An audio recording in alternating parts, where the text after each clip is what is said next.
천국에 가면 기도는 없어진대요. 왜냐하면 다 있기 때문에. 근데 마지막 남는 거는 찬양만 남는데요. 왜냐하면 영원토록 24장로들과 함께 찬양할 거기 때문에. 오늘 본문에 여러분 짧게 한 절을 자꾸 여러분하고 이렇게 나누는 이유는, 제가 이게 어릴 적에 전도사님이 참 훌륭했어요. 오래 기억에 남으라고 한 절을 갖고 이렇게 연결해 가지고 기억에 오래 남게 했어요. 요한복음 3장 16절은 영생을 얻는 거다. 그런데 영생 얻은 사람은 고린도전서 3장 16절에 성전이야, 성전. 주님이 거하는 너희들의 몸은 성전이야. 그런데 성전은 늘 말씀이 있어야 돼. 그러면서 디모데후서 3장 16절을 계속 가르쳐 줬어요. 근데 그게 제가 60이 넘어서도 안 잊어버려요. 아, 맞아. 여러분, 오늘 이 신명기 18장 18절은 여러분이 꼭 기억해야 돼요. 모세는 창조 때 있지 않았어요. 근데 모세가 하나님의 계시와 영감으로 창세기를 썼어요. 하나님은 놀랍잖아요, 여러분. 그러니까 하나님의 세계는 이렇게 하나님과 친밀해진 사람, 하나님과 같이 동역하는 사람들에게는요, 당신의 뜻, 당신에게 모든 것을 보여줘요. 또 경험시켜줘요. 그러다 보니까 계시와 영감이 깊이가 더 커지는 거예요. 그러다 보니까 창세기에 그것까지 가르쳐 주는 거예요. 근데 놀라운 것은 오늘 본문에서는 앞으로 예수님이 오실 것을 또 미리 얘기하는 거예요. 오늘 본문에 보면 내가 하나님이 그들의 형제 중에서 너와 같은 모세와 같이 길을 인도하고 하나님의 메시지를 선포하는 선지자를 하나 두어서 그들을 위하여 일으키고 내 말을 그 입에 두겠다. 예수님 얘기예요. 앞으로 하나님께서 이제 선지자들을 통해서도 예수님이 탄생할 거를 계속 성경이 기록해요. 이게 모세가 대단한 사람이에요. 그죠? 그러면 모세만 대단하냐? 아니, 사실은 저와 여러분이 더 대단해요. 왜냐하면 계시와 영감의 마지막 모든 계시와 영감을 다 가지고 오신 예수님이 이 땅에 오셔서 예수님을 믿고 고백하는 자들에게 예수님의 계시와 영감을 우리 생각과 우리 마음에, 우리 입에 다 두게 하셨어요. 그래서 예수님은 계시의 끝자리에 오셨어요. 그래서 말세라고 그러잖아요. 말세는 세상 사람들은 세상의 끝의 징조를 가지고 말세야 말세야 하는데, 성경은 이 세상을 보고 말세라고 하는 것이 아니라 말세는 뭐냐? 하나님께서 당신의 마음, 당신의 뜻, 당신의 모든 계획을, 이걸 한마디로 말하면 계시라고 그래요. 근데 그걸 다 보여줬어요. 누구를 통해서? 예수님을 통해서. 그래서 예수님이 이 땅에 오신 것 자체가 말세예요. 그래서 여러분은 예수님이 다시 오신다고 그랬기 때문에 다시 올 때 예수님이 오시고 다시 오신 요 사이를 말세를 살아가는 거예요. 그래서 예수님을 알아가면 알아갈수록, 예수님을 깊이 친밀해지면 친밀해질수록 하나님의 계시와 영감이 우리 속에 점점 넓어지고 계시의 방향성과 그리고 계시의 역동성을 저와 여러분이 매일매일 살면서 경험할 수 있는 거예요. 그래서 오늘 본문은 굉장히 중요한 메시지예요. 사실은 모세가 40살에 사람을 죽이고 도망자의 신세로 광야에서 살았어요. 그것도 처갓집에서. 근데 80세에 하나님이 그를 불렀어요. 가장 가고 싶지 않은 곳이에요. 사람이요, 자기가 죄짓고 자기가 넘어지고 실패한 자리는 절대 가고 싶지 않아요. 여러분, 성공한 사람은 초등학교 동창회 가요. 명절이 되면 고향에 기륭사가 있으면 성공한 사람은 가기가 쉬워요. 근데 실패한 사람은 고향을 스스로 잃어버립니다. 아니, 고향을, 추억을 접어버립니다. 왜냐하면 자기가 떳떳지 않기 때문에. 그래서 모세가 애굽에 간다는 것은 아주 가기 싫은 곳이에요. 근데 하나님이 그를 보내요. 보내면서 계속 계시를 보여줘요. 아주 승길도 급한 사람이에요. 근데 계속해서 빚어가셔요. 성품도 빚어가시고 생각도 빚어가시고, 그리고 그가 40년 동안 왕궁에서 배운 모든 지식도 경험도 하나씩 재구성해 주시기 시작해요. 그래서 모세는 이 엄청난 계시를 경험하게 됩니다. 그러니까 앞으로 미래에 선지자가 예수님을 계속 태어날 걸 얘기하잖아요. 어디서 베들레헴에서 태어난다, 어디서 계속해서 지정까지 이렇게 구체적으로 선지자들에게 입을 열어서 하나님이 그 입에 앞으로 되어질 일들을 계속 말해요. 근데 오늘 본문에 모세가 그 얘기를 하는 거예요. 저는 오늘 저와 여러분이 모세라는 사람과 앞으로 미래의 선지자가 하나를 그들 위해 일으키고 내 말을 그 입에 둘 것이다. 선지자, 그리고 이 선지자의 마지막 끝자리가 예수님이에요. 그래서 오늘 모세, 예수님, 그리고 저와 여러분, 요 트라이앵글, 삼각형을 좀 생각하면서 이 말씀을 여러분과 함께 나누고 싶어요. 모세에게만 계시가 임하는 게 아니에요. 모세에게만 영감이 임하는 것이 아니라 마지막 계시의 끝자락에 오신 예수님을 영접하고 예수님과 친밀해지고 예수님의 이름으로 기도하고 예수님의 권세를 덧입고 살아가는 자들에게는, 지난주에 메시지와 연결된다면 다윗은 처음에 기름 부심이 자기 마음을 다스리고 왕의 기름 부음 받았지만 이스라엘 왕이 아직 안 됐어요. 그 마음에 담대함과 그리고 구조와 이 모든 기능을 익히는데 10년이라는 세월 동안 훈련시키는 거예요. 10년 동안 기름 부심이 있고 난 뒤에 그는 드디어 유다의 한 지파에게, 12지파 가운데 한 지파 사람들이 다윗에게 기름을 부어요. 그리고 11지파는 다윗을 지켜만 봐요. 계속해서 지켜봐요. 그런데 다윗이 그 11지파, 마음을 주지 않는 11지파를 끝까지 품고, 처음에 기름 부음 받았을 때는 자기를 힘들게 하고 자기를 죽이려고 하는 그 사람을 끌어놔요. 끝까지. 이제 이 마음이, 생각이 확장되는 거예요.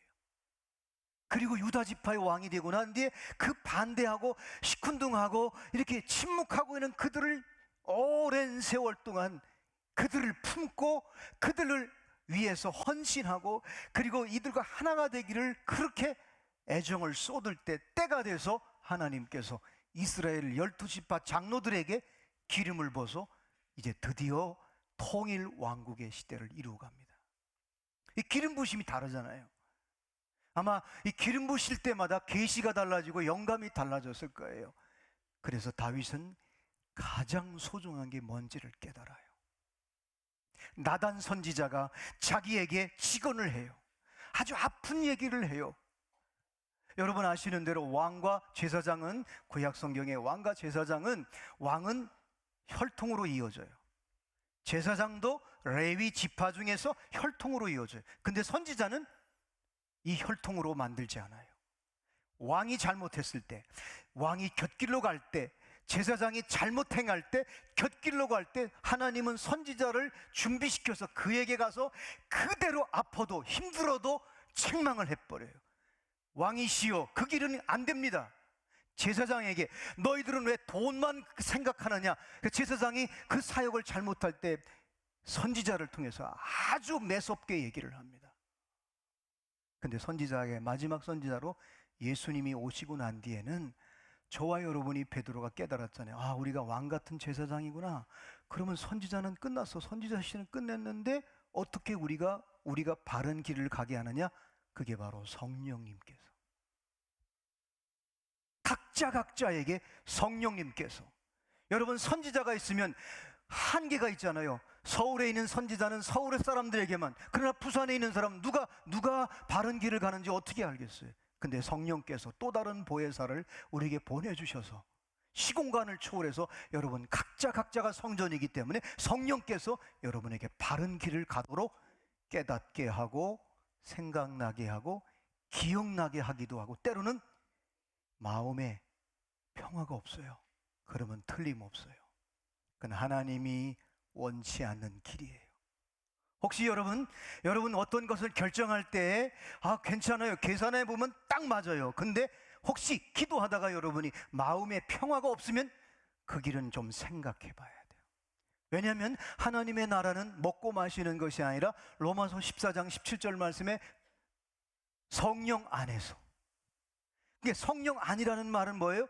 내 안에 성전에 성령님이 의와 희락과 평강인이라고 그랬어요. 근데 내 마음 평강이 없어요. 평화가 없어. 마음이 왠지 불안해. 뭔가 계산을 하면 맞는데 평화가 없으면 그 길은 하나님이 원하시는 길이 아니에요. 혹시 누구를 미워하면서 마음이 평안하다, 그건 악한 영에게 속는 거예요. 그래 안 그래요, 여러분? 여러분 아마 지난날 인생을 돌이켜보면서 신앙생활하면서 예를 든다면 오늘 셀럽에 나갈까 말까, 혹시 마음이 평안한 분 있어요? 그건 속은 거예요. 근데 이제 간이 배 밖에 나와서 이제는 안 가도 내가 스스로 조절해. 하나님 너 다 이해할 거야. 이게 이제 두 가지를 섬기는 거예요. 웃는 분들은 다 경험이 있는 분들이에요, 지금. 여러분 마지막 때가 되면요, 경계선이 모호해져요. 경계선이 모호해져요. 그래서 제가 아는 동기 목사님은 주일날 되면은 가끔가다 혼내켜요. 근데 혼내킬 때 또 성도들은 그걸 마땅히 받아들여요. 왜? 여러분이 자꾸 목사님 우리 힘들어요, 우리 좀 위로해 주세요. 그러면 그 목사님은 그런데 여러분 자녀들이 지금 나쁜 짓을 했어, 지금 망하는 길을 가고 있는데, 그러면 위로해 주겠어요?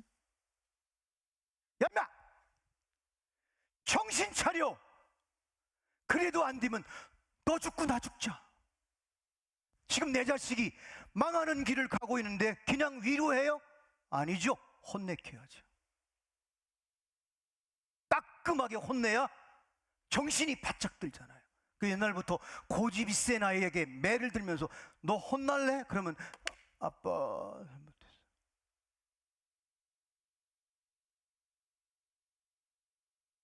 갑자기 긴장이 우리 지금 혼내키려고 하는 게 아니에요. 잘 들으세요. 성령님이 여러분 우리를요, 참 이 경계선을 정확하게 가도록 해요. 그래서 모세, 예수님, 저와 여러분, 요 세 가지를 생각하면서 여러분이 오늘 본문을 이해하면 모세는 벌써 하나님의 계시와 영감이 가득 찼기 때문에 창세기 첫날, 둘째 날, 셋째 날 창세기를 썼어요. 근데 인류를 구원하러 오실 예수님이 올 거를, 선지자들이 와서 마지막 끝자리에 예수님이 올 거를 오늘 기록하고 있는 거예요, 이 본문에서. 그래서 여러분, 이스라엘 사람들은 늘 뭐를 생각하는지 아세요? 우리 가문에서 메시아가 나올 거를 늘 생각해요. 그러니까 여러분, 유다가 며느리하고 아기를 낳잖아요. 이게요, 성경이 윤리적으로 도덕적으로 보면요 이상한 책이에요. 근데 왜 그렇게 됐냐? 메시아 사상이 있기 때문에 우리 후손 가운데 메시아가 탄생할 거는 거예요. 근데 신약은 뭐예요?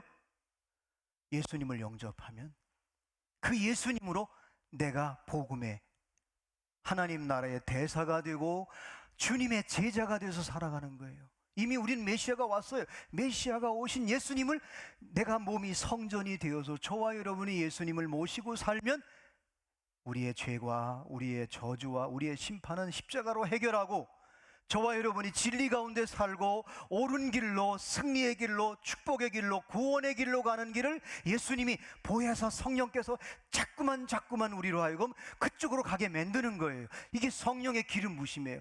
그리고 때로는 성령의 기름 부심은 우리에게 위임하는 거예요. 여러분이 자녀들에게 그렇게 가르치고, 셀장들이, 여러분 셀장이 되면요 하나님 아버지의 마음을 갖게 돼요. 그래서 여러분이 원형 셀장님들은 목회자의 심정을 알아요. 그래서 그거를 계속 감당하면 여러분에게 모세에게 주었던 계시와 영감을 여러분에게도 주실 줄로 믿습니다. 아멘. 그래서 한 사람의 과거를 보고 미래를 보면서 이거를 연결시킬 줄 알아요. 그래서 예수님의 모세의 사역과 예수님의 사역과 또 예수 그리스도를 영접한 저와 여러분이 성령의 기름 부심, 위임 받은 걸 여러분이 감당할 때 동일하게 역사가 나타나는데, 첫 번째, 모세와 예수 그리스도와 왕 같은 제사장인 우리는, 한번 PPT 좀 띄워 주실래요? 모세는 중보자의 역할을 했어요. 하나님과 이스라엘 백성 사이에 늘 중보자의 역할을 하셨어요. 예수님도 하나님과 저주받은 심판받을, 요한복음에 나오는 마귀의 자녀들이었던 우리는 마귀가 아버지처럼, 너희 아버지는 마귀다 그랬거든 성경이. 근데 이 사이를 중보자가 되어주셔서 십자가의 죽으심으로 말미암아 하나님과 나 사이에 막힌 담을 헐어버리셨어요. 그러면 저와 여러분은 어때요? 지금 저 죽어가는 영혼들에게 계속해서 생명줄을 던지잖아요. 교회가, 셀장들이, 장로님들이, 권사님들이 끊임없이 생명줄을 던지잖아요. 우리는 이 세상의 중보자들이에요. 그리고 지금 이 밑에 중보기도실에는 여러분 요즘에 경청의 방에 기도하는 분들이 점점 우리 교회에 많아져요. 나라와 민족을 위해서 기도하는 거예요. 아까 우리 2부 예배 때 이숙진 전도사님이, 이면수 목사님이 북한에서 억류됐다가 3년 만에 풀려났어요. 우리 이면수 목사님이 아니고 캐나다에서 기도하고, 미국에서 기도하고, 한국에서 기도하고, 아마 이면수 목사님이 지금 북한에 억류되어 있을 때 많은 사람들이 중보 기도했어요. 근데 이번에 풀려났어요. 어쩌면 저와 여러분의 모든 삶이 매일매일 중보자들의 삶이에요. 중보 역할을 잘하는 사람은 주변에 사람도 많고, 그리고 나도 모르게 내가 내 기도와 내 선포와 내 능력과 내 은사를 가지고 주님의 이름으로 주의 일을 감당할 때마다 놀라운 중보자의 역할을 감당하는 거예요. 그리고 하나님이 저와 여러분의 계시를 주시고, 계시는 말씀이에요. 이런 것을 또 전하게 해요.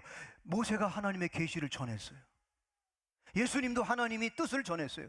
오늘 여러분 어때요? 저와 여러분도 지금 하나님이 여러분에게 계신 게 뭐예요? 특별히 말씀이 계시잖아요. 기록된 말씀도 말씀이고, 두 번째 말씀은 뭐예요? 행동하시는 말씀. 그래서 여러분이 내가 곁길로 갈 때, 내가 자꾸 하나님 앞에 불순종할 때 하나님이 나에게 한번 딱 손을 댔어. 그때 아야 하고서 하나님 잘못했습니다, 내가 돌이켰어요. 행동하시는 하나님의 말씀. 그래서 이렇게 셀 식구들에게, 아니면 주변에 저러면 안 되는데 하는 분이 있으면 자기 얘기를 하는 거예요.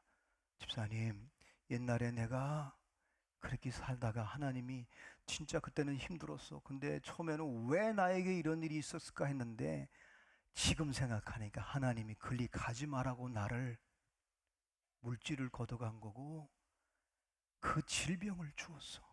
근데 만약에 내가 그때 하나님이 내게 손을 안 댔으면 나는 아마 껍데기 신앙이로 살아갔을 거야. 그에게 얘기해 주는 거예요. 하나님의 행동하신 메시지가 나에게 임해서 내 삶이 바뀌었어요.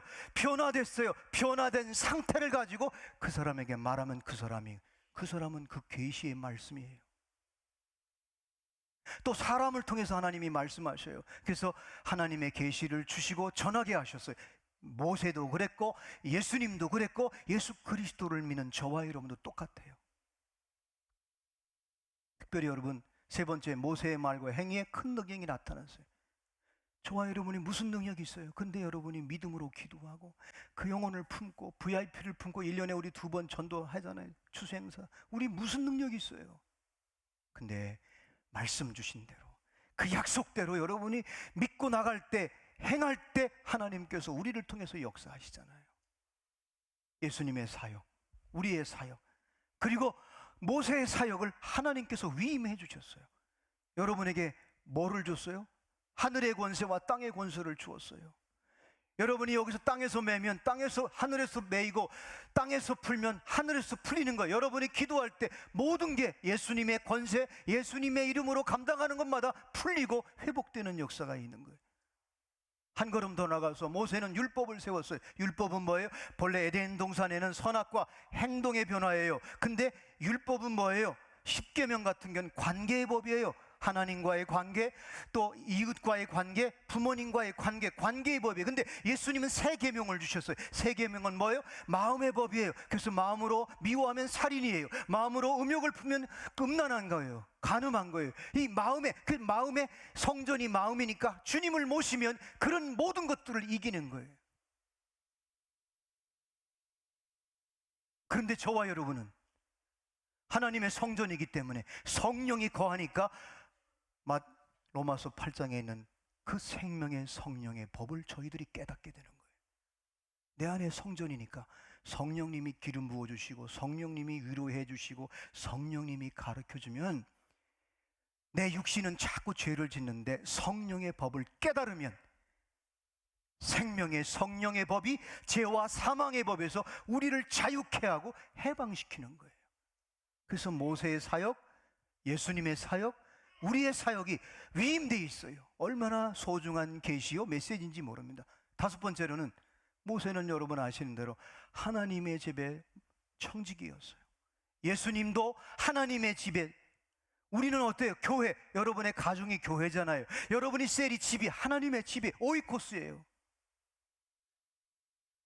거기에 청지기로 살아가는 거예요. 이게 놀라운 계시요, 이게 놀라운 역사예요. 마지막으로 여섯 번째, 모세는 하나님과 하나님의 영광을 뜨거운 열정이 있었어요. 여러분 이상하게도요, 하나님을 만나면 열정이 생겨요. 그런 말이 있잖아요. 친구를 만나면 도구를 주고, 그래서 여러분 친구들이 숙제도 보여주고 그러잖아요. 요즘에는 이제 안 보여줘요. 요즘 친구들이 옛날하고 틀려가지고. 그런데 좋은 선생님을 만나면 길을 가르쳐줘요. 근데 하나님을 만나면, 하나님하고 친해지면 나도 모르게 열정이 생겨요. 패션, 열정이 생기는 거예요. 요즘에는 아무튼 뭐든지 가까운 열정이 생겨요. 며칠 전에 제 친구가 자전거를 타고 저의 교회에 지나가다가 보고 싶다고 전화를 했어요. 그래서 반갑다고 왔는데 우리 그 사무실 직원들하고 저기가 처음에는 이렇게 피했대요. 왜냐하면 자전거를 타더라고요. 머리에 이렇게 뭐를 쓰고 쫙 들러붙은 옷을 입고 딱 김재영 목사 찾아왔다니까 그래요? 그랬더니 그랬대. 그 내 친구라고. 그래가 말하면 이제 3층으로 올라오라 그랬더니 자전거를 가져왔어요. 그래서 보니까 왜 자전거를 엘리베이터 타고 갖고 왔는지 속으로, 이거 왜요? 그랬더니 비싸서 갖고 왔대요. 속으로 내가 우리 교회는 도둑이 없는데 근데요, 몸이 그렇게 건강해요. 자전거하고 친하니까. 내가 가격을 이게 들어봐서 한 손으로 들리더라고, 장로님. 그래서 가격이 얼마쯤 되니까 비밀인데 살짝 가르쳐 주더라고요. 상당히 비싸요. 여러분 뭐든지 친해지면요 그쪽으로 열정이 생겨요. 근데 여러분 그 열정보다 하나님하고 가까워지면 놀라운 열정이 생겨요. 자, 이렇게 모세, 예수님, 저와 여러분 보세요. 이게 연결되어 있어요. 두 번째, 이 모세는 특별히 예수님의 사역과 예수님의 마음도 그래요. 좀 PPT 띄워주실래요? 예수님의, 모세의 마음이, 요즘 모세는요 승길이 급한 사람이에요. 화도 잘 내고. 그 성경에 그런 게 나오잖아요. 십계명을 받았어요. 40일 동안 시내산에 가서 십계명을 받았는데 그 날이 왔더니 아론과 이 백성들이 금송아지를 섬기니까 얼마나 화가 나. 아무리 화가 나도 하나님께 받은 계명만은 좀, 하나님 잠깐 계세요, 이렇게 하면 이걸 집어 던지잖아요. 그래서 깨졌어요. 그렇게 성격이 급하고 화를 내는 사람인데 보세요. 계속 마음이 빚어지면서 성경은 이렇게 말하고 있어요. 민수기 12장 3절에 한번 같이 한번 읽을까요? 시작. 이 사람 모세는 온유함이 지면의 모든 사람보다 더하더라. 예수님의 마음도 나는 마음이 온유하고 겸손하니 나의 멍에를 메고 내게 배우라. 그리하면 뭐라고 했어요? 너희 마음에 쉼을 얻으리니. 사람이요, 온유해지면 쉼이 있어요. 안식이 있어요. 여러분, 화가 나면서 잠자는 사람은요, 그건 잠을 자면서도 악몽을 꾸기도 하고 잠을 뒤척여요. 근데 온유해지면 쉼이 있어요. 또 특별히 온유한 자는요, 땅을 기업으로 준다 그랬어요. 땅을 기업으로 준다니까 부동산을 준다는 얘기가 아니라, 여러분, 온유해지면 인간이 사람이 흙으로 만들어졌잖아요. 온유한 사람은 주변에 사람이 많아요. 근데 까칠하면요, 사람이 또 나요. 그죠? 예를 들어서 여자들도요, 톡톡 털면요, 사람이 없어요. 집안에 손님이 많은 집은 온유하기 때문에 그래요. 그래서 온유한 사람은 늘 손님이 많아요. 사람이 많아서 지혜가 생겨요. 이상하게 사람들과 많이 사람을 접한 사람은 굉장히 지혜로워요. 근데 혼자 책 보고 열심히 한 사람들은 지식은 많아요. 근데 지식이 많은 사람들은 대개 인간성이 그렇게 많이 좋아하지 않아요. 왜? 옳으냐, 크냐, 네가 너 좋냐, 비교의식이 있기 때문에. 근데 온유한 사람은 절대 비교의식이 없어요. 이게 예수님의 마음이에요. 이 모세도 그랬고 예수님도 그랬어요. 예수님의 그 모세와 예수님의 그 사역의 마인드를 보면 늘 중보자로 있었어요. 하나님과 백성 사이에. 또 모세와 예수님의 사역을 보면 모세는 하나님의 백성을 바로의 그 압제 430년 압제에서 끄집어냈어요. 구출해냈어요. 예수님은 온 인류를 구원하기 위해서 십자가를 지셨어요. 모세와 예수님의 사역이 너무 비슷해요. 근데 저와 여러분이 예수님을 모시고 살면 이상하게 시간이 지나면 지날수록 마음이 온유해져요. 겸손해져요. 그러니까 늘 쉼을 얻는 거예요. 사역도 어떻게 보면 예수님과 동행하는 사람은 늘 쉼이에요. 늘 안식이에요. 한 걸음 더 나가서 여러분, 정말 예수님을 영접한 사람은 어떻게든지 그 가정을, 어떻게든지 그 옆집 그 사람, 어떻게든지 그 속박에서 마귀의 자녀로 살아가는 저 영혼 어떻게든지 구원하려고 하잖아요. 그래서 사실은 신명기 18장 18절은 모세 얘기면서 예수님 얘기면서 오늘 저와 여러분의 이야기예요. 마지막으로 특별히 여기 모세와 예수님의 이 이스라엘과 우리 시대는 지금 중보자가 필요해요. 어느 때보다도 중보자가 필요해요. 그래서 사실은 여러분, 중보자 모세가 예수님의 예표예요. 또 예수님의 예표는 예수님이 이 땅에 오셔서 그렇게 중보자로 살아간 것은 예수님을 영접하고 예수님을 믿고 예수님의 이름과 예수님의 권세를 가진 사람들은 반드시 중보자로 살아가야 돼요. 시간이 없기 때문에 다 말씀드리는 수는 없어요. 사랑하는 여러분, 여러분이 이 시대에 내가 선지자라는 걸 잊지 마십시오.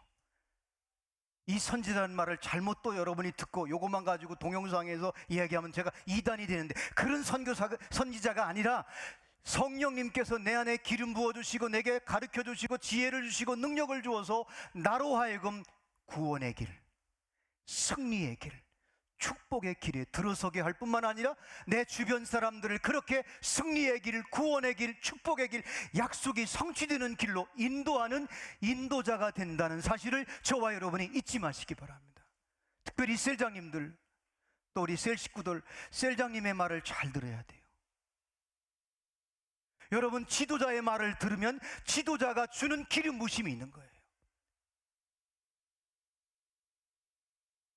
우리나라에서 그분이 쓴 책 가운데 많은 분들이 읽어요. 특별히 셀교회는 우리 함께 처음에 이 셀교회를 전환했던 부산 풍성한교회 김성곤 목사님은 모든 셀 리더들에게 순종이라는 책을 읽게 해요.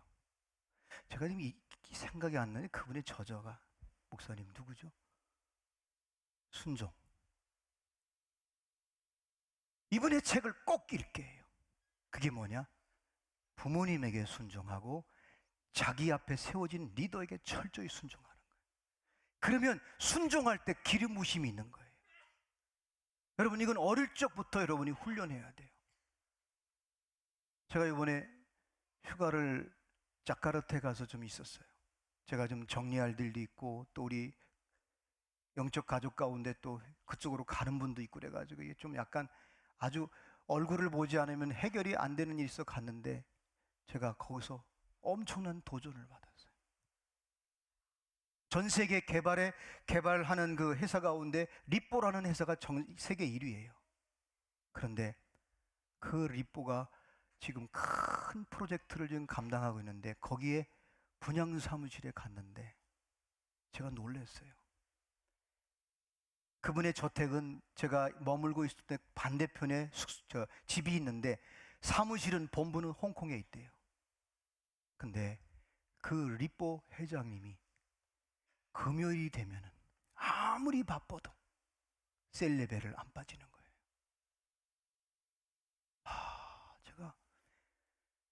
이렇게 세계적인 기업을 가진 사람들은 이렇게 생활하는구나. 한 번도 안 빠진다는 거예요.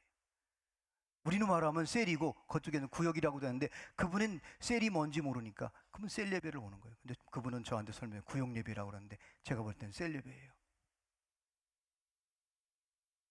그리고 셀장에게 철저히 순종하는 거예요. 그는 지금 이 시대에 전 세계 랭킹 1위인데도 불구하고 그 시간을 쪼개는 거예요.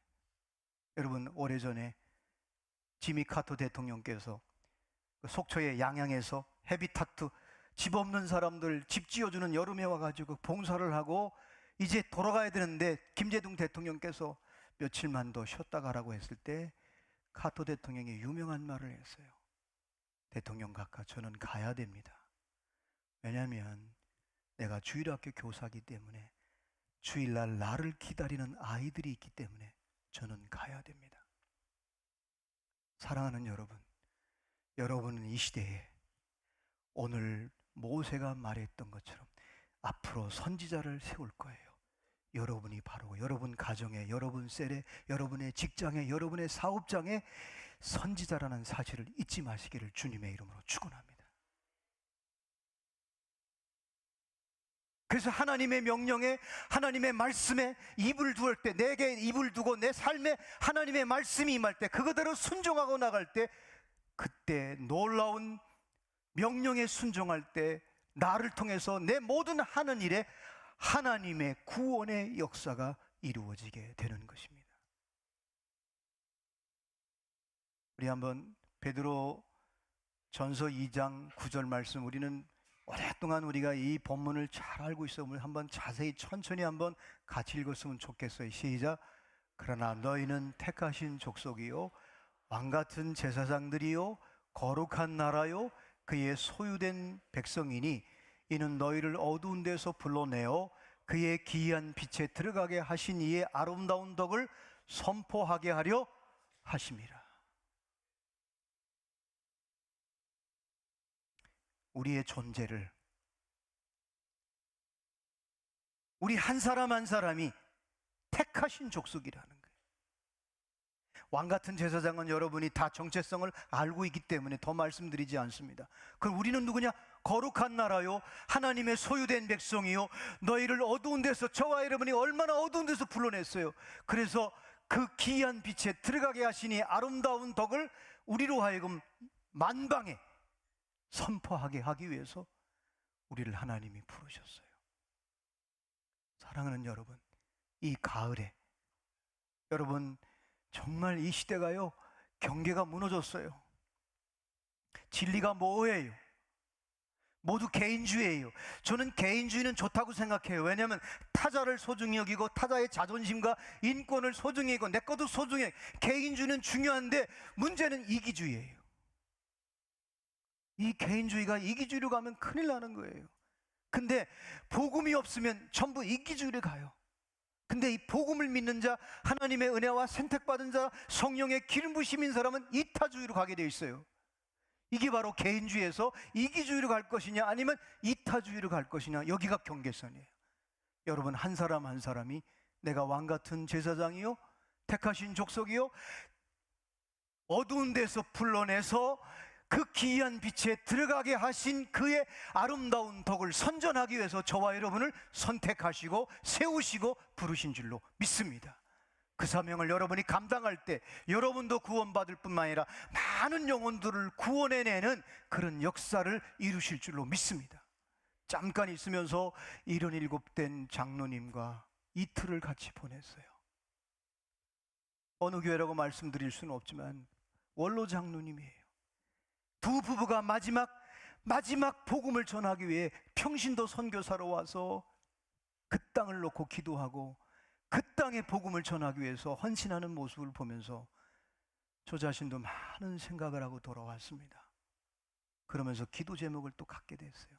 하나님, 우리 세린교회 어른들도 있는 자리에서 하나님의 말씀에 순종하면서 구원의 놀라운 명령 앞에서 순종하고 갈 때 우리를 통해서 하나님의 나라가 확장되는 그런 기도 제목을 가지면서 오늘 이 메시지를 준비하게 됐습니다. 사랑하는 여러분, 한번 따라했으면 좋겠어요. 내가 선지자다. 선지자는 길을 만드는 사람이에요. 길을 가는 사람이에요. 그리고 선지자는 길을 인도하는 자들이에요. 여러분이 여러분 자녀들, 손자, 손녀들, 여러분의 셀 식구들을 바른 길로, 구원의 길로, 승리의 길로, 축복의 길로 인도하는 인도자들이 될 수 있기를 주님의 이름으로 축원합니다. 그때 성령께서 여러분이 감당하는 모든 사역에 기름 부어주실 줄로 믿습니다. 특별히 우리 셀장님들, 셀레베 가능하면 고정하세요. 지난번에 제가 참 그 간증을 듣고 번식할 때 그 번식 셀장님이 그 셀레베를 편리하게, 어느 때는 밥 먹으러 갔는데 거기서 몇 사람이 밥 먹는 걸로 셀레베를 적당히 때우려고 하더래. 그러니까 셀장님이 무슨 소리냐, 밥 먹는 건 밥 먹는 거, 예배는 예배지. 그래가지고 그 셀 식구들이 뻘쭘해가지고 밥 먹고 또 예배 드렸대요. 근데 그 셀장님이 참 훌륭하잖아요. 직장에서 격일로 근무하는데 대전까지 갔다 와서 셀레베 때문에 다시 자동차를 몰고 와서 셀레베를 드린다는 거예요. 우리 세린교회 교인이에요. 좋은 거는 본받으세요. 안 좋은 거는 자르세요. 사람이 꼭 혼내켜야만 해요? 부드럽게 말해도 여러분이 인격자잖아요. 안 그래요? 여러분이 인격자잖아요. 부드럽게 말해도 아, 그렇구나. 이 성령의 사람들은 늘 세미하게 들려오는 주님의 음성을 듣고 응답하며 사는 거예요. 사랑하는 여러분,